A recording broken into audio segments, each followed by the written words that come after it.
नमस्कार। प्रकृति और हमारे धर्म ग्रंथों के बारे में मैंने पहले वीडियो में भी आप लोगों को किस प्रकार हमें पर्यावरण की सुरक्षा करने की बात धर्म ग्रंथों में बताई गई, उस संबंध में चर्चा की। और अब दूसरे पार्ट में भी मैं उन्हीं बातों पर चर्चा करूंगी। वस्तुतः एक बहुत लंबा हो रहा था, इसलिए मैंने उसको 2 खंडों में कर दिया है। तो उसी क्रम में बता रही हूँ कि हमारे यहाँ 9 ग्रहों की कल्पना की गई है कि 9 प्रकार के ग्रह हैं जिनका हमारे जीवन पर, ब्रह्मांड पर, सब पर बहुत असर पड़ता है। इनमें राहु केतु को छोड़कर बाकी जो ग्रह हैं उन्हीं के नाम पे सप्ताह के दिनों के नाम भी रखे गए। जैसे सूर्य के नाम पे रविवार, चंद्र के नाम पे सोमवार, मंगलवार के नाम पे मंगलवार, बुध ग्रह के नाम पे बुधवार, बृहस्पति ग्रह के नाम पर बृहस्पतिवार, उनको देवगुरु भी कहा गया है। और शुक्रवार शुक्राचार्य के नाम पे है और इनको दैत्यों का गुरु कहा गया। शनि देव के नाम पर शनिवार कहा गया, उन्हें न्याय का देवता कहा गया। इन ग्रहों की शांति हेतु भी प्रकृति की ही पूजा अलग अलग रूपों में करने की बात कही गई है। जैसे सूर्य ग्रह की शांति हेतु सूर्य को अर्घ्य दो, सूर्य का नमस्कार करो, रविवार का व्रत करें। चंद्र ग्रह को शांत करने हेतु चंद्रमा की पूजा, सोम का व्रत। मंगल ग्रह को शांत करने हेतु मंगल को गाय को गुड़ खिलाना। बुध ग्रह को शांत करने हेतु जानवरों को हरी हरी चीजें खिलाना और गाय को हरा धान इत्यादि खिलाना। बृहस्पति ग्रह को शांत करने हेतु केले के वृक्ष की पूजा और गौ पूजन और गौ को चारा देने की बात कही गई है। शुक्रवार को शांत करने हेतु मछलियों को आटे की गोली, भोज्य पदार्थ खिलाने की बात कही गई है। शनि ग्रह को शांत करने हेतु पीपल वृक्ष की पूजा की बात कही गई है। अब देखिए पीपल के प्रति कितना शनि का सबसे क्रूर ग्रह हम मानते हैं, उसकी शांति के लिए पीपल वृक्ष की पूजा और उसकी सुरक्षा कह दी गई। और पीपल का ही वृक्ष कैसा है आप जानते होंगे, विज्ञान भी इस बात को मानता है कि पीपल का वृक्ष एक ऐसा वृक्ष है जो 24 घंटा हमें ऑक्सीजन देता है और कार्बन डाइऑक्साइड लेता है और ऑक्सीजन छोड़ता है, तो उसकी पूजा की बात कही गई। इसी प्रकार नीम जो सब प्रकार से अत्यंत लाभकारी है, फागुन मास में नीम की पूजा शीतला माता के रूप में करने की बात कही गई। इसी प्रकार प्रकृति के माध्यम से ईश्वर पूजा की बात कही गई। प्रकृति को ईश्वर भी कहा गया। आप स्वयं देखें, विशाल सृष्टि के कार्यक्रम में कितनी सक्रियता, नियमितता दिखाई पड़ती है।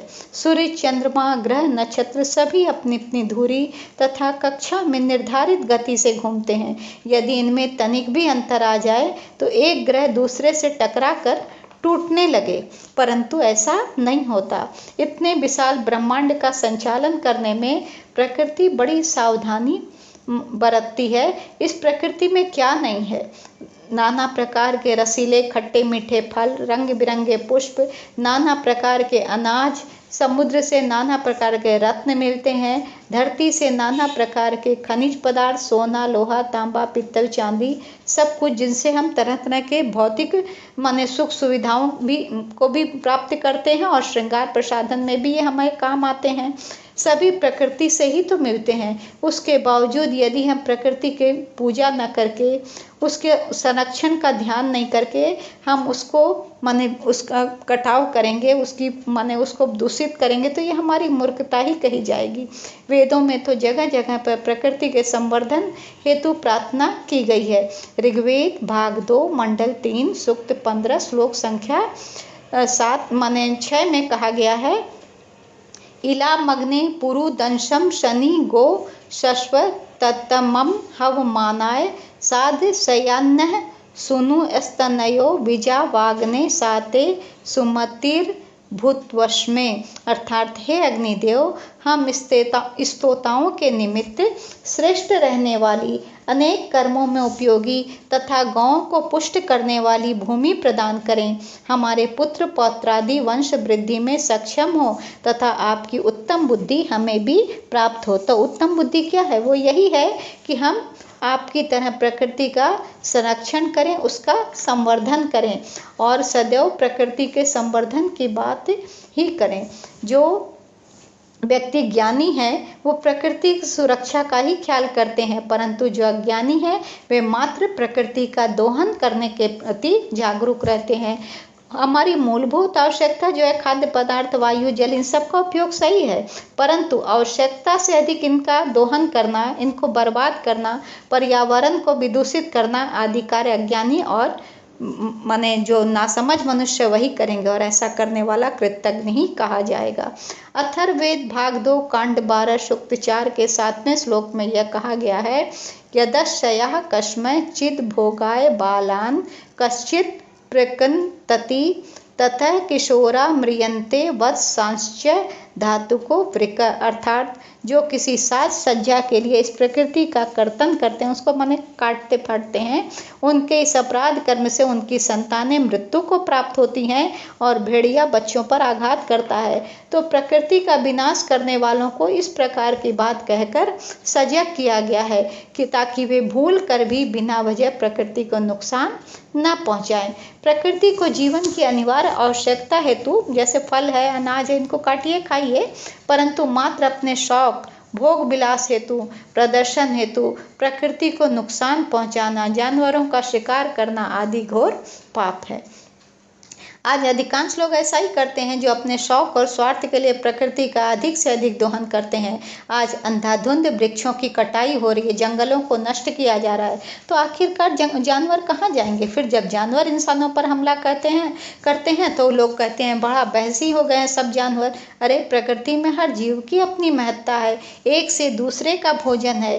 प्रकृति ने कुछ जीव तो ऐसे भी बनाए हैं जो मरे हुए जीवों का मांस भक्षण करते हैं। इस दृष्टि से भयंकर विशाल मांस भक्षी गीत, बाज और कौवे हैं, जो मरे हुए जीवों का भक्षण कर पर्यावरण की सुरक्षा करते हैं।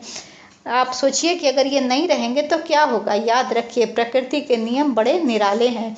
वह प्राणियों की उत्पत्ति और विनाश में भी संतुलन बनाए रखती है। जहाँ प्रकृति पर असंतुलन होता है, वहाँ तुरंत वह रोग, युद्ध, बाढ़, अकाल, दुर्भिक्ष, अभाव, तूफान, भूस्खलन, वज्रपात, अतिवृष्टि आदि से तबाही करके अपने अतिरिक्त बोझ को कम कर लेती है, और सीमित संख्या में उतने ही लोग बचे रह जाते हैं जितनी धरती पर गुंजाइश है। प्रकृति के हम पर अनंत उपकार हैं, और उसके बावजूद उन उपकारों को भुलाकर हम उस पर कुठाराघात करते हैं, तो ये हमारी कृतज्ञता होगी। और फिर हमें प्रकृति जो है तब विनाश लीला दिखाती है, और तब वो हमें सबक देती है। आज ही क्या है, कोरोना महामारी से पूरे विश्व में 10 लाख से अधिक लोग मारे जा चुके हैं, और अभी ये क्रम खत्म नहीं हुआ, बढ़ता ही चला रहा है। मैं आपको एक ज्वलंत उदाहरण दे रही हूँ चीन का, जो जीवों को मारने में बड़े तेज हैं, और जहाँ से ये कोरोना महामारी भी उन्होंने ही फैलाई है, उसी की बात बता रही हूँ कि सन 1958 की बात है। उस समय चीन में माओ जेडांग का शासन था। उस समय गौरैयों को मारने का, जो कि फसल को माने नष्ट कर रही थी, उनको ढूंढ ढूंढ कर मारने का हुक्म उन्होंने दे दिया। इस अभियान का नाम था 4 पेट्स कंपेजन, अर्थात इस अभियान के तहत मच्छरों, मक्खियों, चूहा और गौरैयों को देखते मार देने का फरमान जारी कर दिया गया। मच्छरों से हम मानते हैं मलेरिया इत्यादि फैलता है, बचाव करना चाहिए, मक्खियों से हैजा और चूहे से प्लेग, परंतु निर्दोष गौरैये के जरिए भी संसार को डर लगने लगा, और उन्होंने सबको मारने की माने बात चला दी, अभियान छिड़वा दिया। गौरैया के लिए यह कहा गया, माने जब उसको मारने के लिए इतना बड़ा, तो माओ जेडांग ने कहा कि ये फसलों को नष्ट करती है, ये नहीं रहेंगी तो फसल नष्ट नहीं होगी और पैदावार खूब अच्छी होगी।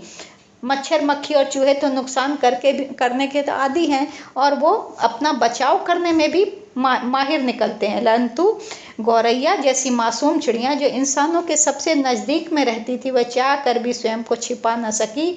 नतीजा ये हुआ कि इंसानों ने बड़ी निर्ममता से उन्हें ढूंढ ढूंढ कर मारा। इसका अंजाम बड़ा खौफनाक हुआ। दरअसल गौरैया जो थी, वो लोग अनाज नहीं खाती थी, बल्कि उन कीड़ों को भी खा जाती थी जो अनाज की पैदावार को खराब करते थे। गौरैयों को मार देने का अंजाम यह हुआ कि अनाज की पैदावार बढ़ने के बजाय घटने लगी। क्यों घटी भाई? जो फसल माने वो मार देती थी उन कीड़ों को जो फसल खाते थे, अब वो गौरैया तो मार नहीं दे, तो कीड़े और भी ज़्यादा फसल नष्ट करने लगे। अब माओ जेडांग को अपनी भूल का एहसास हुआ, परंतु तब तक बहुत देर हो चुकी थी। अनाज की पैदावार बढ़ने के बजाय दिनों दिन घटती चली गई। आगे चलकर इसने अकाल का रूप ले लिया और माने फिर है सो ये जब कीड़े मकोड़े माने खत्म हो गए तो टिड्डियों का भी झुंड आता था, पूरा पूरा अनाज खा जाता था। आगे चल के इसने अकाल का रूप धारण कर लिया, जिसमें बड़े माने करीब बहुत बड़ी तादाद में 2.5 करोड़ से भी अधिक लोग भूख से मारे गए। तो प्रकृति को नुकसान पहुंचाने, उसके नियमों में हस्तक्षेप करने का यह दंड मनुष्य को मिला। प्रकृति ने 2.5 करोड़ इंसानों को मारकर अपना बदला लिया। आज जो जानवरों के घरों को उजाड़ा जा रहा है, उन जंगलों को काटा जा रहा है और अपने शौक के लिए जानवरों को मारा जाता है, तो वे नाराज क्यों ना हो, वो भी अपना बदला चुकाने हेतु इंसानों को मार देते हैं। आज मानव और पशु का जो संघर्ष हो रहा है, आए दिन भिड़ंत हो रही है, वो इसी का परिणाम है। अंततः मैं यह कहूँगी कि मनुष्य भी एक प्रकार से पशु ही है, परंतु भगवान ने उसको सबसे श्रेष्ठ पशु बनाया, उसमें सोचने समझने सत्कार्य करने की शक्ति प्रदान की है, ताकि वह प्रकृति का और प्रकृति के सभी जीव जंतुओं की सुरक्षा करे, उनके प्रति प्रेम पूर्वक व्यवहार करे और साधना करे, और अपनी साधना के जरिए अपनी आत्मा का परिष्कार करे और स्वयं को देवतुल्य बनाए। महावीर स्वामी गौतम बुद्ध क्या थे? उन्होंने साधना की और सभी जीव जंतुओं के प्रति प्रेम भाव रखा।